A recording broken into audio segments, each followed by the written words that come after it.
Welcome back, ladies and gentlemen, to Canadian Football Central, CFL content for the fans, by the fans. And Rick, your camera's too high. Please aim it down slightly.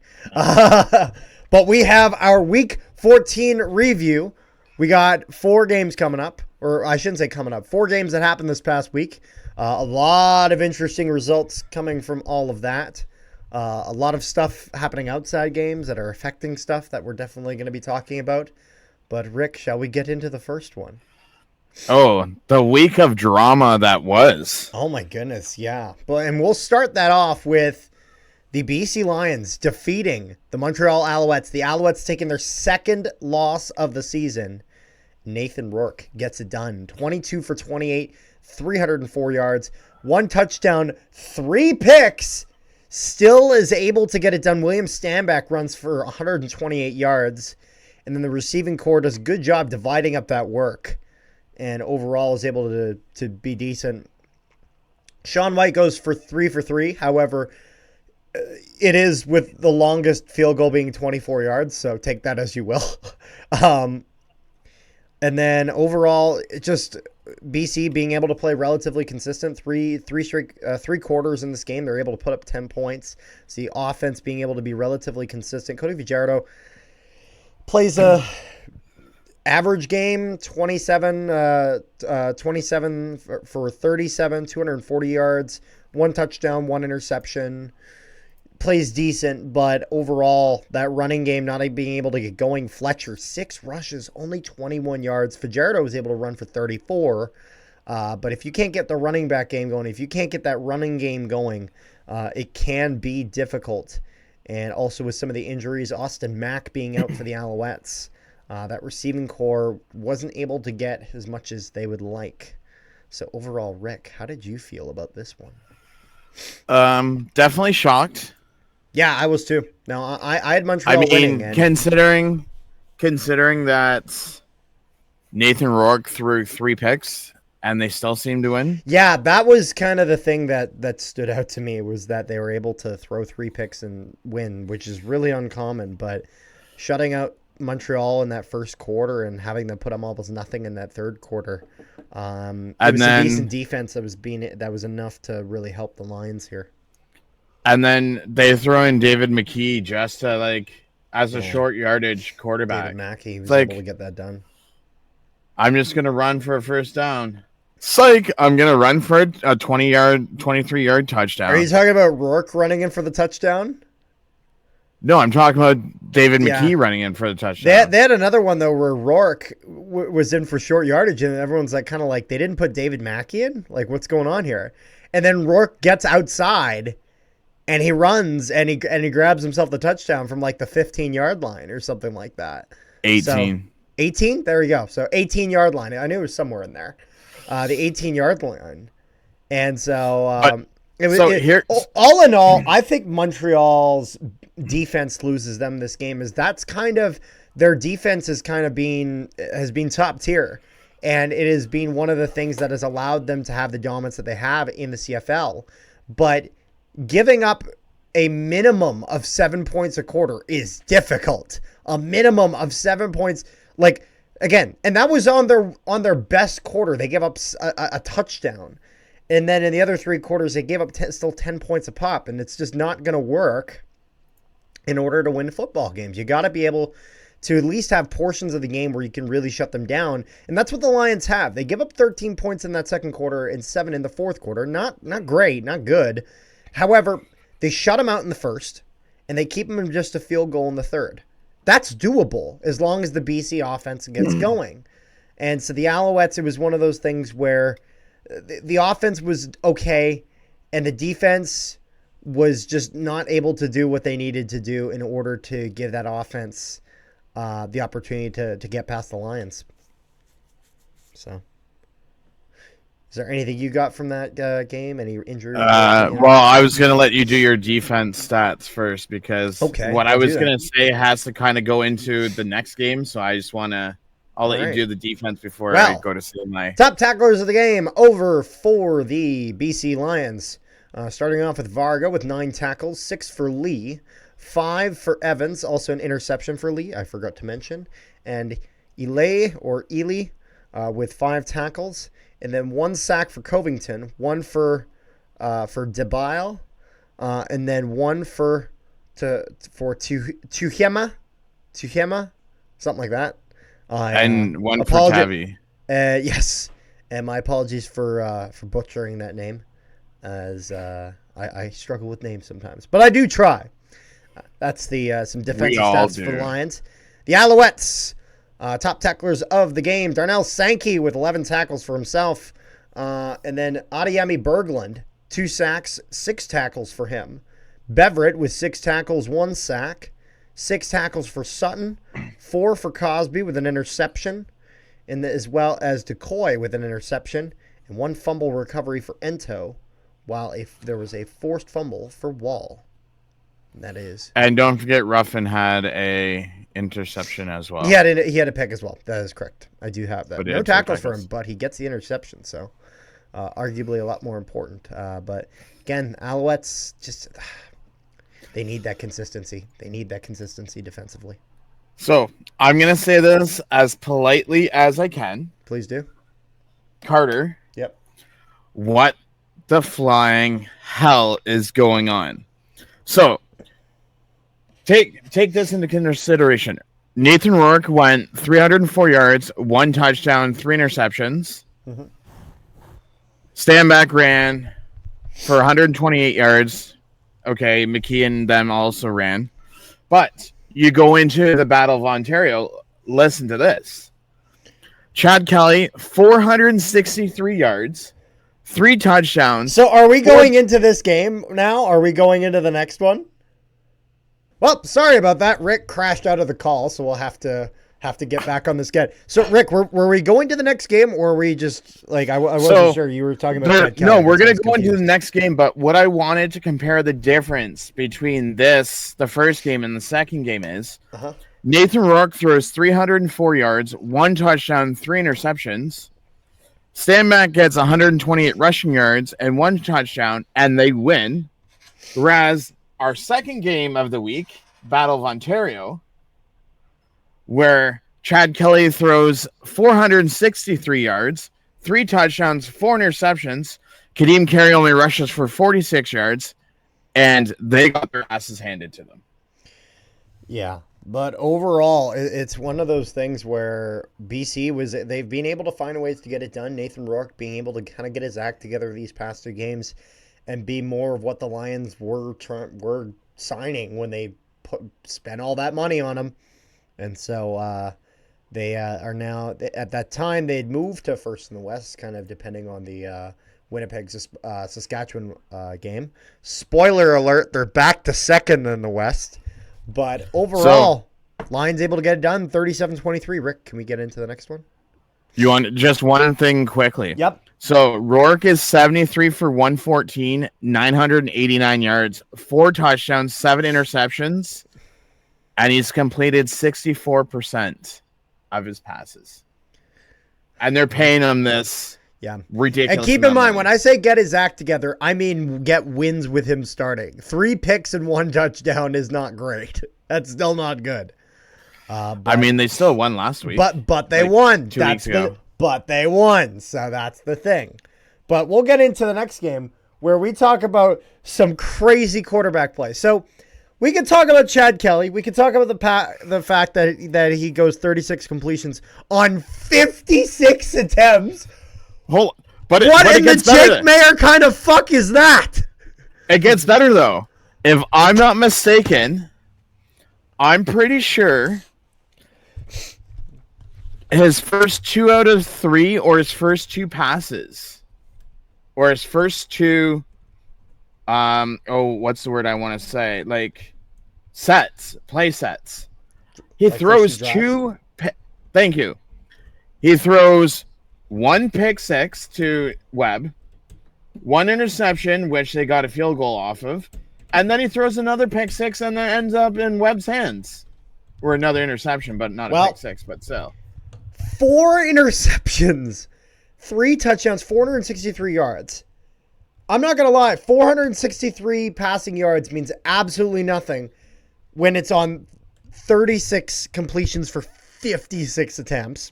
And when you throw 4 picks, it means nothing. It means absolutely nothing. Toronto, with Kadeem Carey, who is a capable running back, he, on 5 rushes, gets 46 yards, an average of 9.2. There is no reason not to run the ball. There's no reason. They ran the ball 8 times the entire game. And 2 of those are Chad Kelly's. So I don't know 6. If did you see the game or not? I saw portions of it. Okay, just keep in mind it was pouring down rain for the whole game. Not that it matters. Yeah, well, if it's pouring down rain, it's easier to run. I mean, let's keep in mind the other team only had 15 carries, so yeah, no, I'm not well, but the thing is that when you have a running back that's got an average of 9.2 and you're not running it, like Dinwiddie, what are you smoking? Seriously, because you're not smoking anything, you're getting smoked by the friggin' Red Blacks. These are interdivisional games you need to win. You do. You got Drew Brown, brother. You got Drew Brown.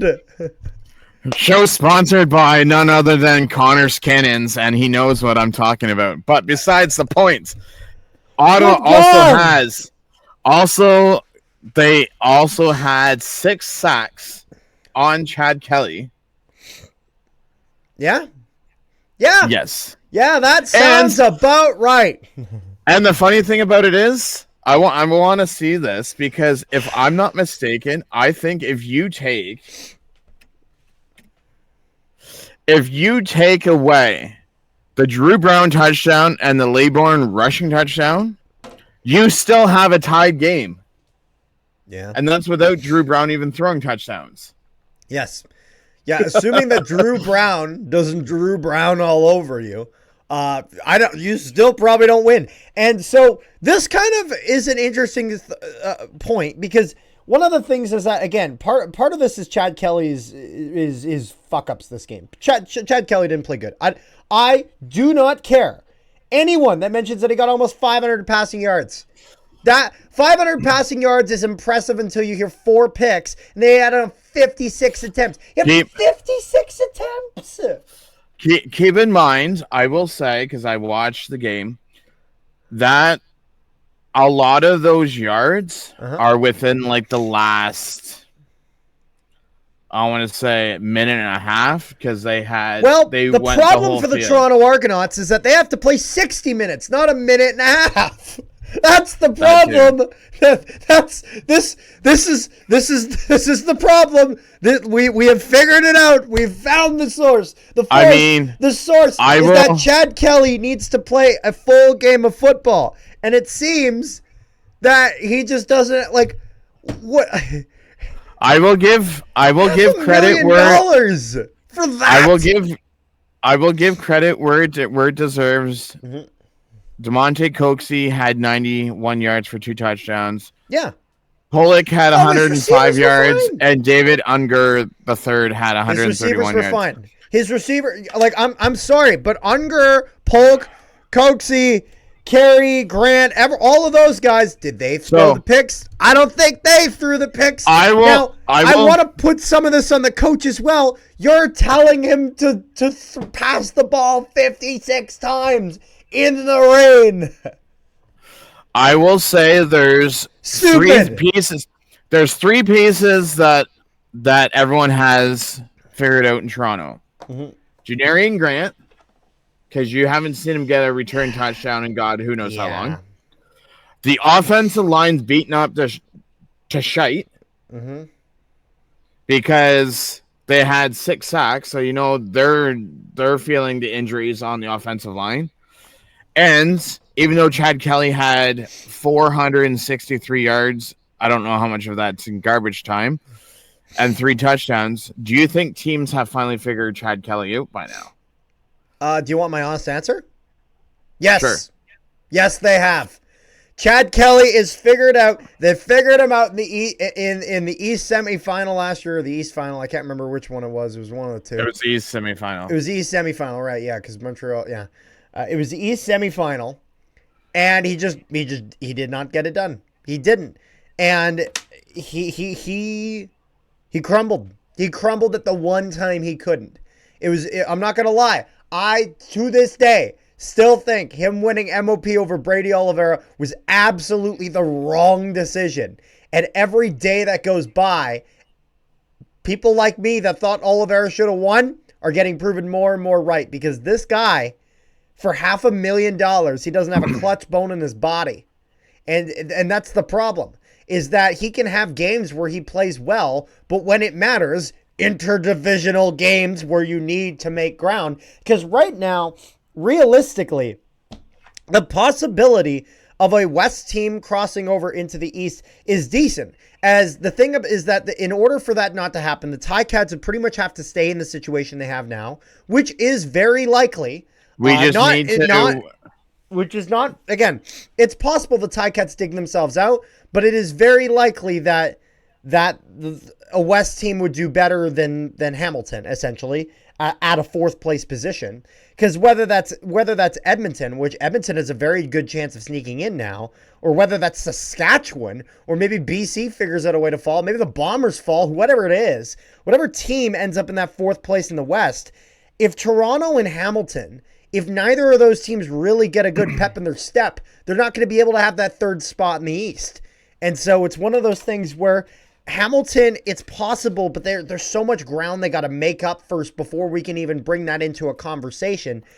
And with the Argos, like, Chad, it's not looking like I don't know. The Toronto are, in my opinion, it's one of those things where it's like, if I were the Toronto Argonauts, I would look to make a move for Vernon Adams Jr. And if you could get him, I think Chad Kelly, I'd figure out a way to get rid of him. So without knowing his completions and his attempts and his yards, so I'm including the playoff game last year and the 3 games this year. So in 4 games, he's thrown 10 picks. Yep.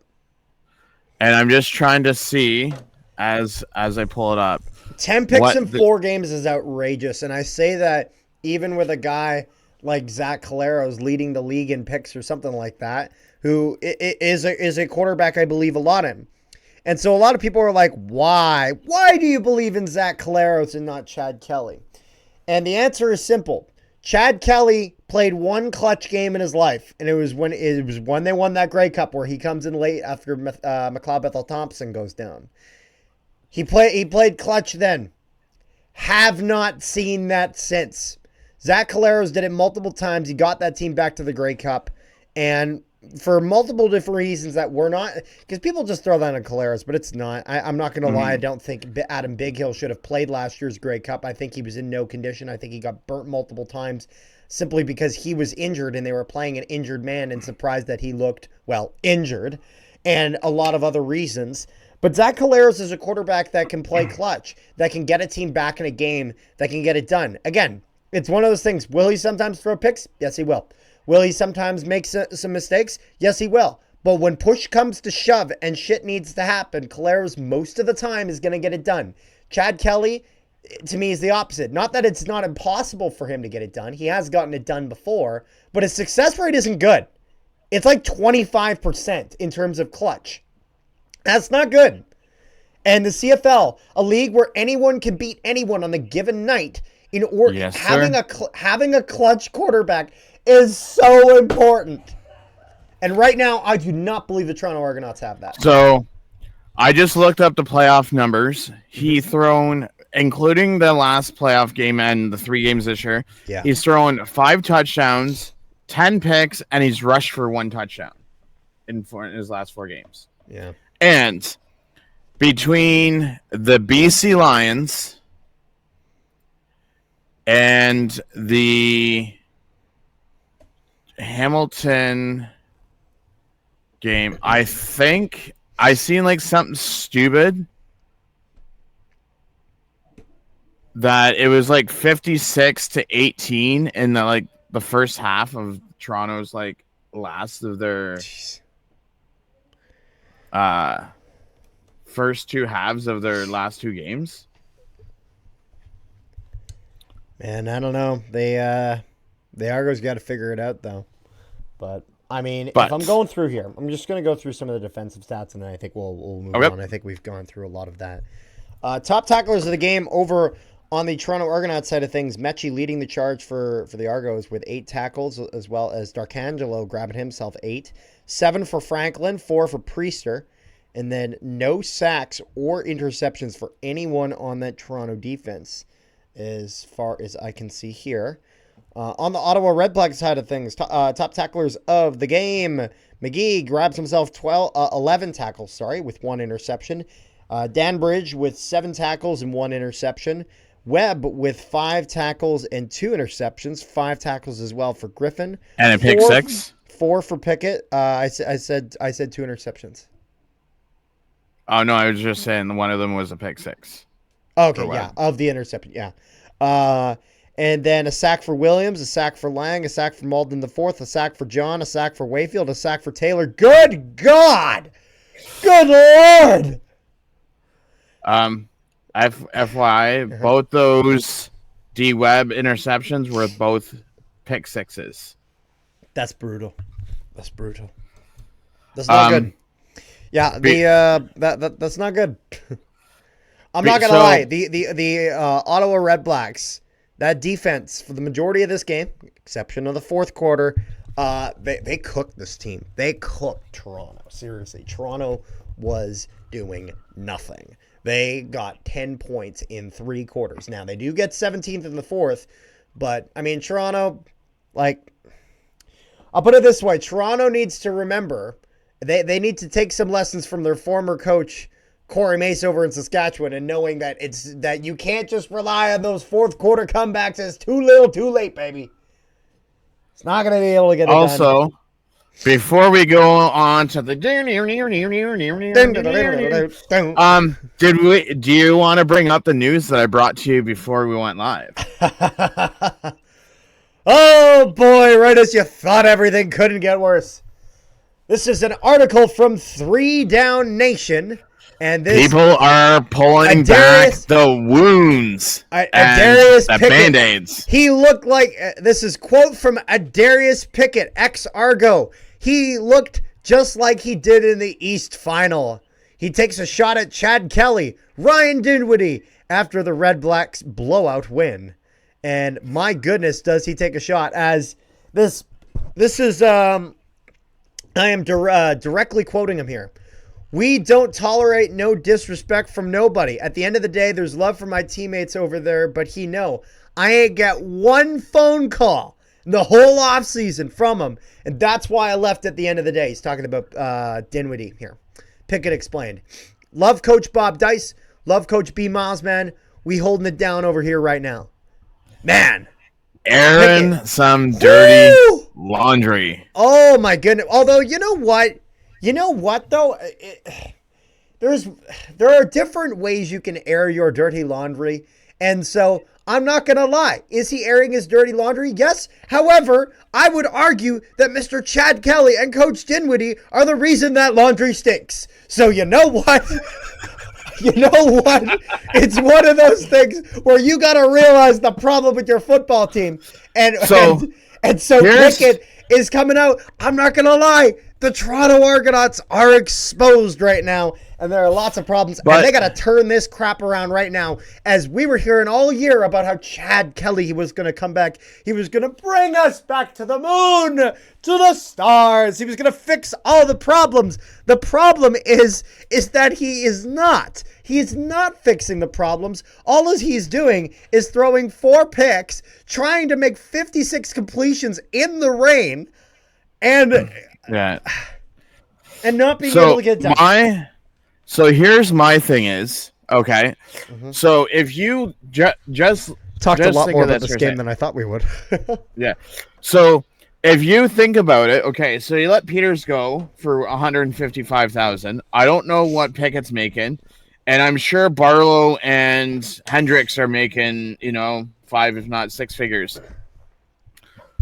I just looked over Toronto's roster. Janarian Grant, they brought in. I'm sure he's making 5, if not 6 figures. Kadeem Carey.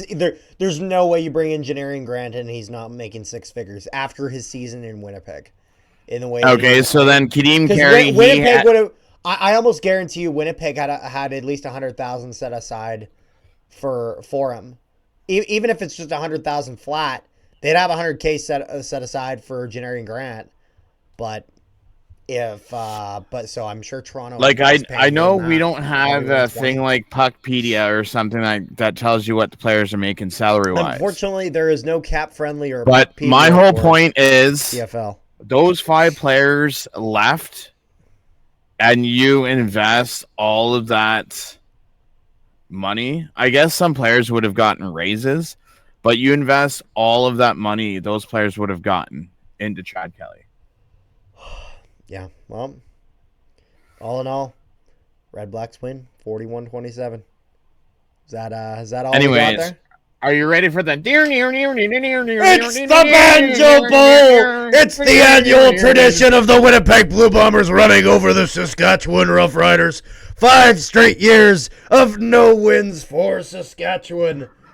Oh my God. 2 straight weeks, baby. I'm not going to lie. We now have the season series against the Stampeders, against the Lions, against the Riders. Although, not going to lie, that one doesn't really matter because they got a tie, which means that you realistically got to beat them anyways. But we still got the season series, so bragging rights, fuck you, melonheads. There we go. I'm just kidding. You guys most of you are actually very, very nice people. I'm very excited about my Blue Bombers. It's funny because after the repeat of not Labor Day, but the week after, Banjo Bowl week, after week 15 of last year, I think we're going into week 15. Yep. So 1 extra week, and we are almost at the same spot that we were last year with Winnipeg in first, BC in second, Saskatchewan in third, Calgary in fourth, and Edmonton in fifth. Yeah. And did you see that meme that I sent you? Did I send it to you? So there is a green porta potty and it says Rider fans bobbing for watermelon contest inside. Reach far and deep inside. Oh my God. I did not see that. But now there's a few points of contention I want to talk about. I want to start with one of the elephants of the room. Mr. Miles Brown. Mr. Miles Brown with a hit on Strevler. Strevler is injured and is out of the game. Now, I want to start off by saying my initial reaction to this, before seeing any angles, before throw him under the bus, was that this guy needs the book to be thrown at him. I was livid. I think every Bomber fan was livid when this happened, and I think they had every right to be. However, because the thing is, there's a few things here. Now, it now in hindsight looks like this was a accidental and basically contact that was kind of unavoidable in the circumstance, and that there's really nothing Miles Brown can do here. This is a very, very different than in Regina at the Labor Day game, where he very much has all the time in the world to get out of the way.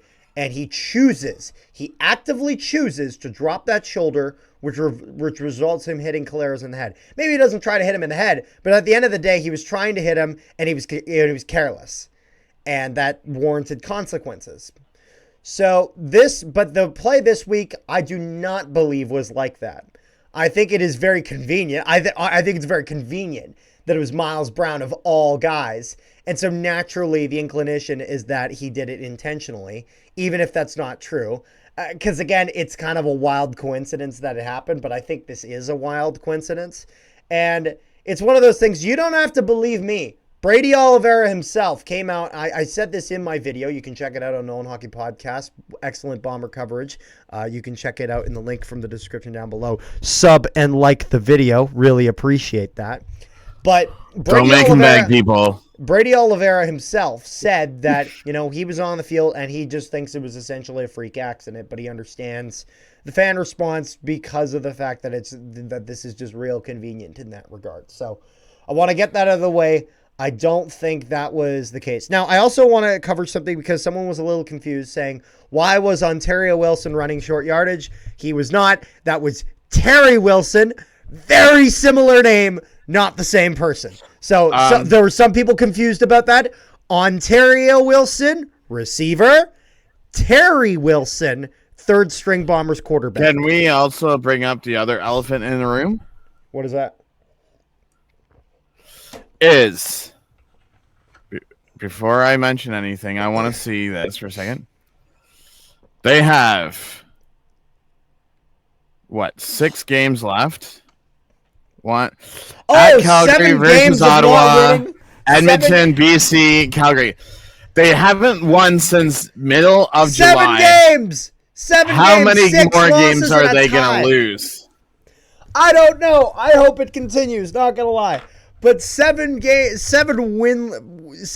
without a win is really bad. Now people would ask, why? Why is that? What is the reason for that?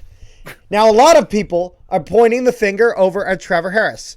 I'm not going to lie. I don't think it's him. I don't think Trevor Harris is the problem. Now, he throws 2 picks. However, at least one of those, like Terrell Ford, Terrell Ford is playing some damn good football. But the thing is that I cannot tell you how many times I was in the stands and literally watched Trevor Harris throw that ball up, goes all the way in there, hits the hands of both receivers and drops right on the turf. Hits both hands. And the receiver's got to catch that ball. I'm sorry. If it touches a hand, if it touches both your hands, there's no reason you can't catch that football. There's no reason. This goes beyond just this week. Oh yeah, no, this has been a problem. This was a big problem in the Labor Day Classic as well. Saskatchewan probably wins that game if realistically they're not dropping that ball left, right, and center. Not if Calera stays in, but in the circumstance where Calera still gets injured, they probably win that game in that regard. Lothar hits field goal is doing decent. I mean, he misses from 60, but again, not many guys can kick that. I know a guy who can, though. His name rhymes with Sergio Masiello. His name is Castillo. So, if you think about it, okay, so since July 19th, they lost by 4 to Montreal. They lost 11 to Edmonton.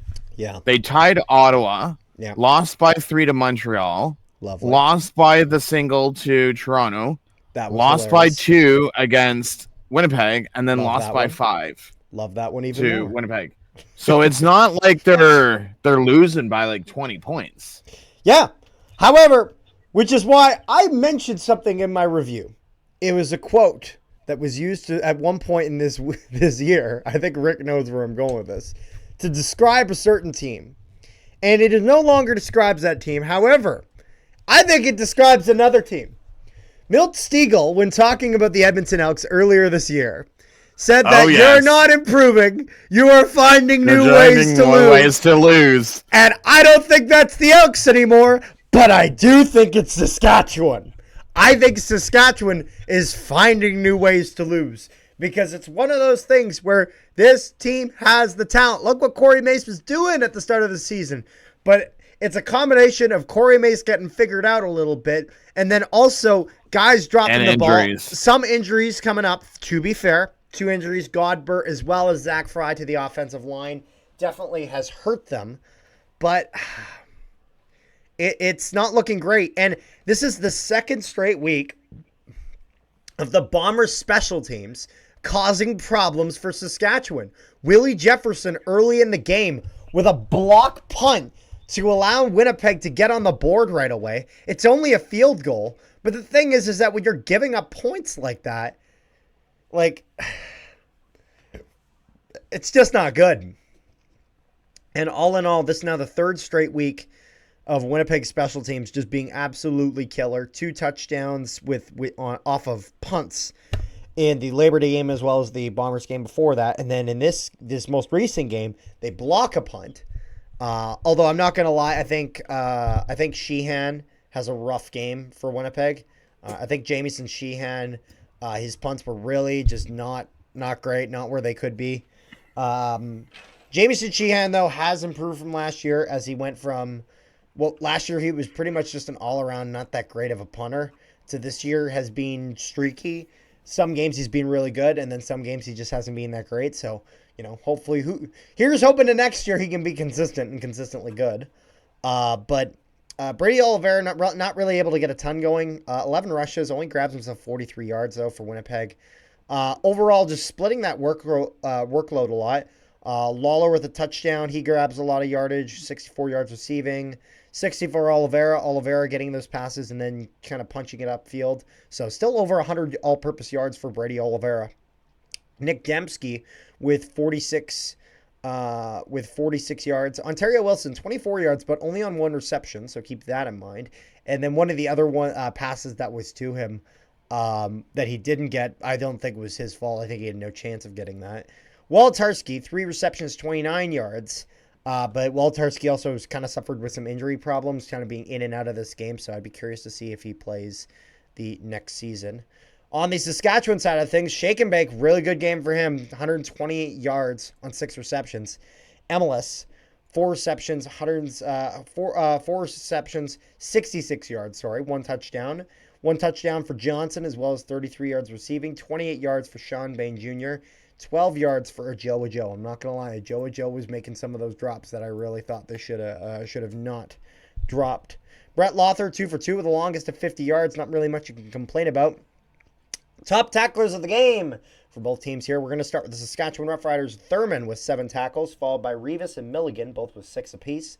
Then 5 for Auclair, and then a sack for Miles Brown, and a sack for Cokes Jr. And important to keep in mind that sack for Miles Brown.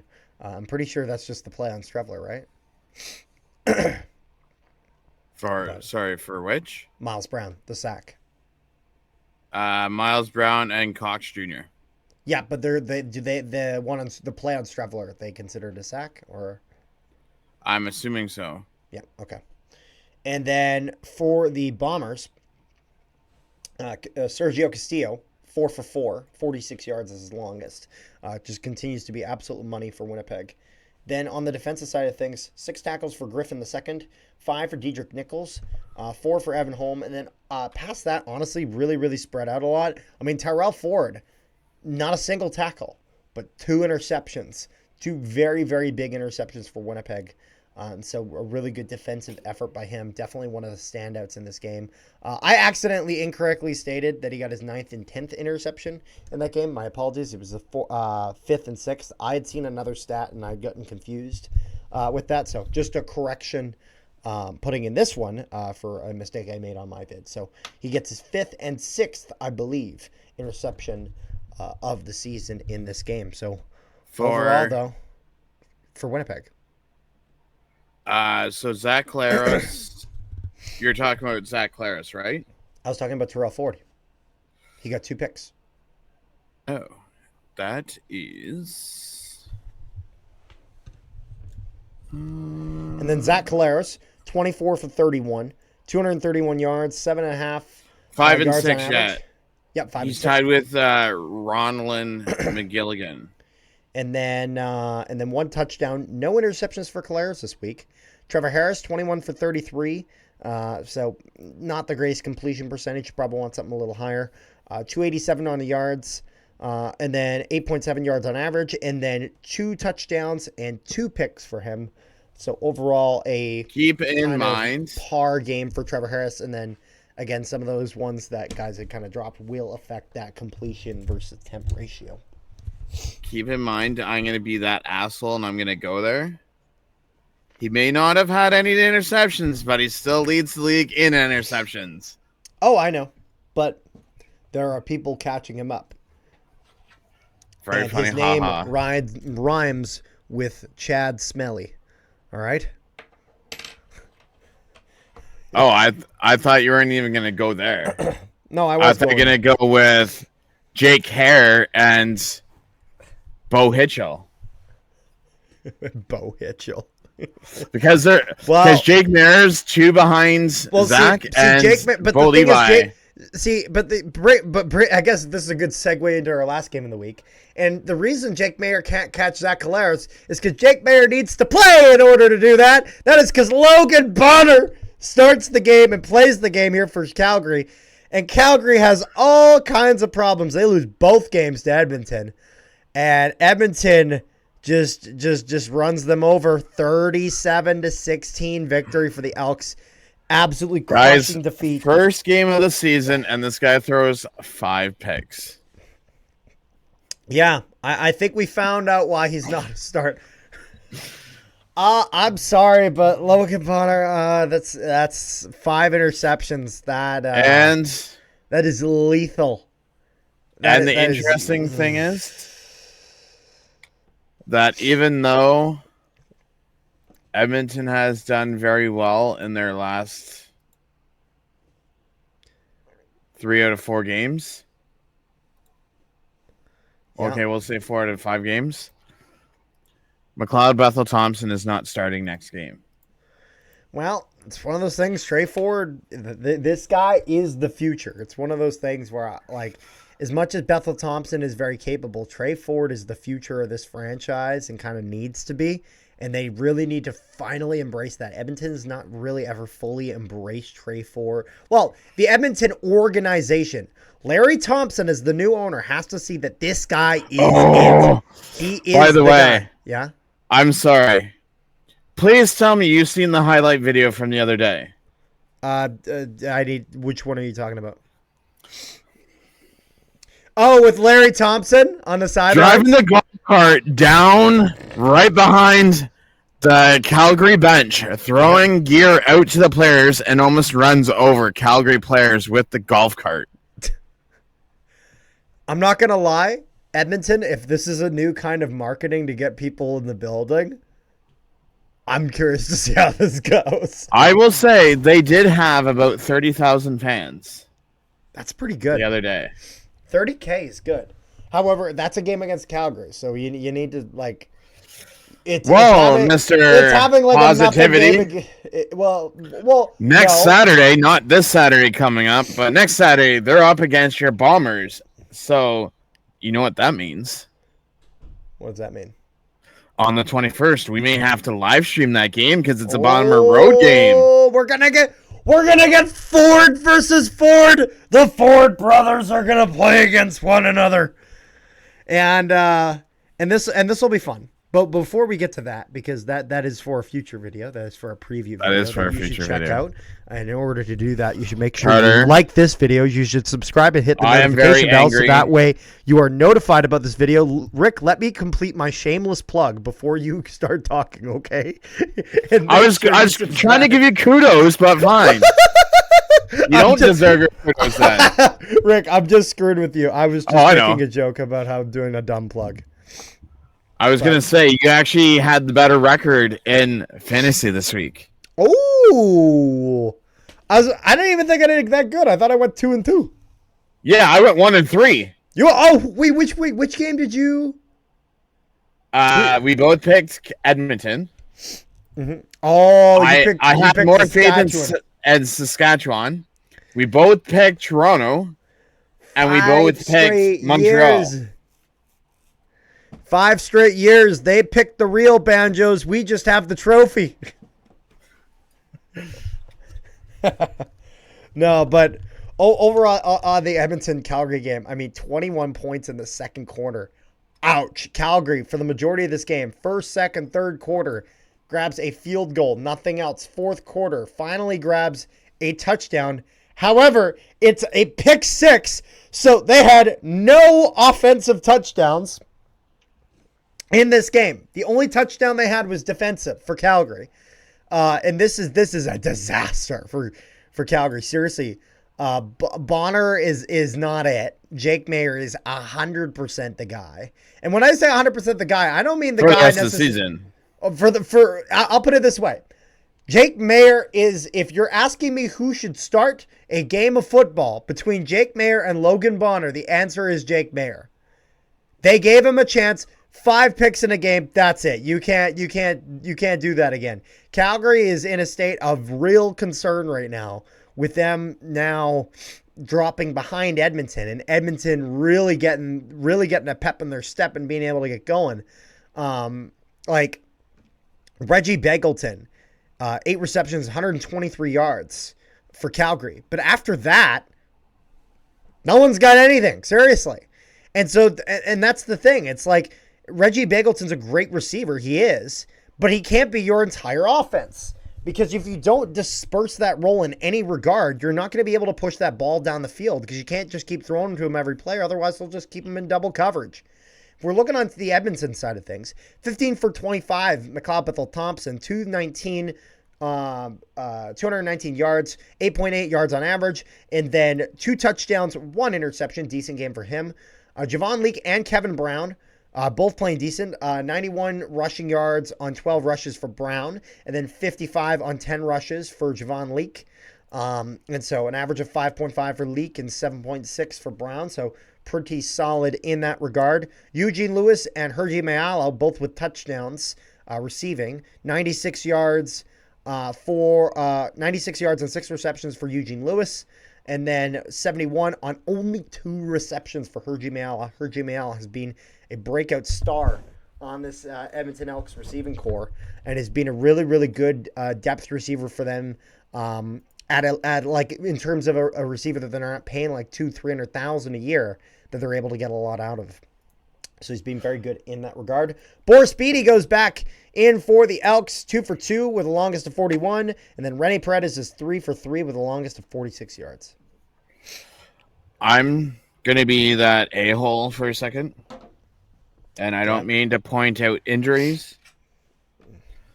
But Jake Mayer is one lucky son of a gun that Matt Schultz is injured on the 6th game for most likely the rest of the season. Because if Matt Schultz was not injured, he'd start the next game. Right now, he would be starting. Matt Schultz has not even played a snap this year. At some point this year, he got injured, was placed on the 6th game, and then on September 6th, he was just extended on the 6th game. So chances are he's done for the season. And he suffered an injury during practice. Yeah.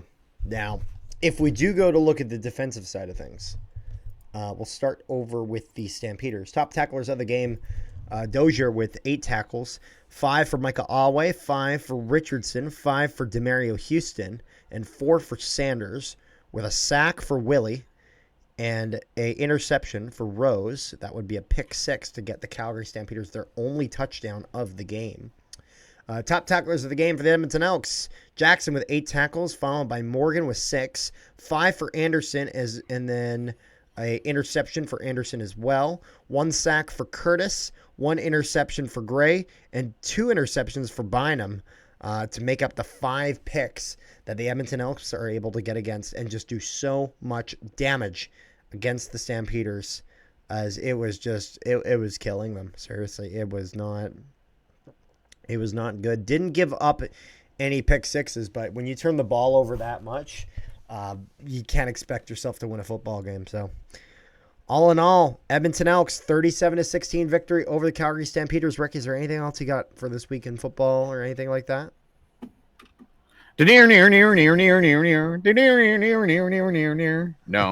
No, just playing the banjo for fun. Just playing the banjo. Yeah, Rick's playing the air banjo. Yeah, it just sucks because this next week there's only 3 games. Well, that means we can focus of course extra hard on those 3 games. Though that Saturday 3 p.m. game is the Hall of Fame game in Hamilton, and of course I can't go because I gotta work. But I will be, when I'm done at 4:30. I will be live streaming it on my Ticats Talk Network channel. So you guys can check that out. So I will not be checking out any stats of the game. I'm going to go into it blind. I'm going to try to join CFL Plus and try to push it backwards so that I can watch it from the very beginning without looking at my phone. Oh, yeah. And also, Rick, what are you actually yes. now thinking of it? What are you doing on this Friday? This Friday? Just the possibility of streaming that Toronto BC game. Might be able to. I don't know. Zippo. Okay, so we might be able to do that. We will let you guys know closer to 10 p.m. Eastern. Possibly day of. So keep an eye out for that Friday game, Toronto BC. Keep an eye out on the channel. We might be live streaming that. So, it will not be a boring one, I swear. No more Edmonton and Toronto games. Well, even if it's boring, we'll make sure to keep you guys entertained. We have a lot of nonsense that we can spew. Don't worry, I have no shortage of that. And so, speaking of no shortage of that, if you want to hear more of that, make sure you guys like, share, and subscribe if you haven't already. Oh. And if you are on Spotify, make sure to give us 5 stars. Really appreciate all that. Rick has something else to say, though. Yes. Yep. Carter. Yeah. I have a question for you, for our viewers. Cat. That trip next month, are you bringing your recording gear? I mean, I'll have my phone. I'll have my laptop. I might have a mic. We might be able to do some shorts content, stuff like that. I was going to say, I think for that Saskatchewan BC game, I think we have to take our show on the road, my friend. Yeah. Oh, yeah. No, we'll actually, you might get your first live shoot of it. We might shoot that live, like us in the same room together. So that'll be fun. We'll see. We'll see closer to. That's why I was debating on bringing a laptop or not. Well, because then we could have. I'll have my laptop. Oh, then there we go. We can do a live. I mean, we'll be able to do a live Winnipeg reaction. Something like that. We'll have fun. So, yeah. Anyways, make sure you guys do all that wonderful stuff I said before. Love, like, share, and subscribe. Please don't make him beg, people. Oh, I will beg. I will beg, even if we do well. I will beg for more. There can always be improvement, mister. So, peace, love, and positivity, ladies and gentlemen. And we will see you guys next time.